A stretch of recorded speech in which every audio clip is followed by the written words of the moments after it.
J'étais allé voir un spectacle de danse avec mes parents pour la première fois, un spectacle de danse contemporaine de la compagnie Jean-Claude Galota de Grenoble.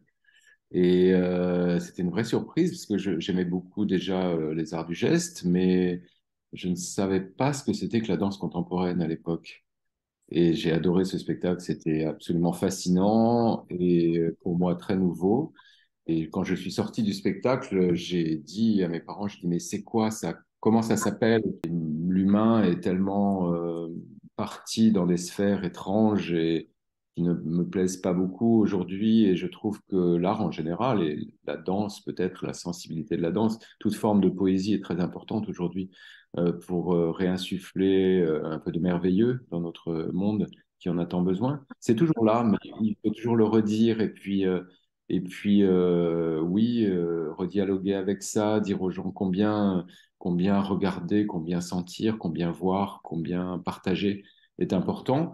Et puis comment on peut aussi réinterpréter le monde, le renommer, le retriturer, le redire, dialoguer avec les paysages, avec les sons, avec nos amis, les animaux, les plantes.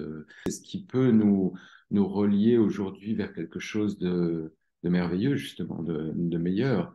Parce que quand on a tous ces sens ouverts, quand on partage, quand on essaye d'être relié, quand on ouvre toutes ces antennes, eh bien, on découvre des espaces complètement nouveaux.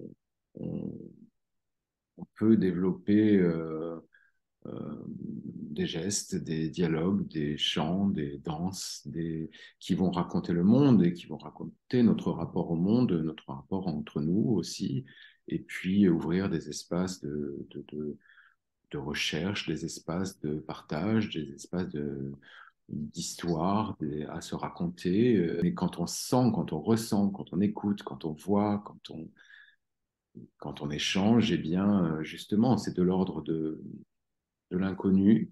Et ce sont des choses finalement qui adviennent, qui sont tellement importantes et qui nous construisent. Et voilà.